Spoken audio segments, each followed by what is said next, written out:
What we saw in Parliament and what we've seen in the last year and a half, Dan, is a political, scientific and media class divorced from reality, divorced from the reality of people's lives. I mean, yesterday in Parliament was ridiculous, this total focus on sleaze. Now, don't get me wrong, the politicians have got to get their house in order, but it is a soap opera in the Westminster Village. Ultimately, the measures we've seen in the course of the last year and a half have not been done with a popular mandate. We didn't vote to see businesses shut down, to see our civil liberties attacked.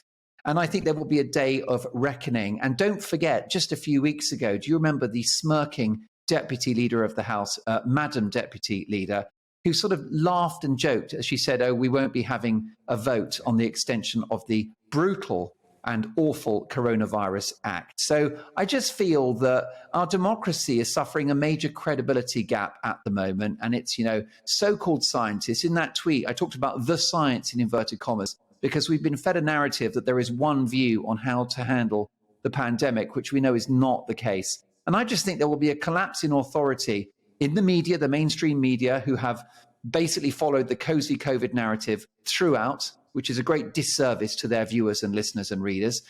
The politicians have not represented the needs of the British people. When did you hear the leader of the opposition, Keir Starmer, ever speak up for those impacted by lockdowns? So the whole thing is a nightmare, Dan. And I thought yesterday was an unedifying spectacle in the House.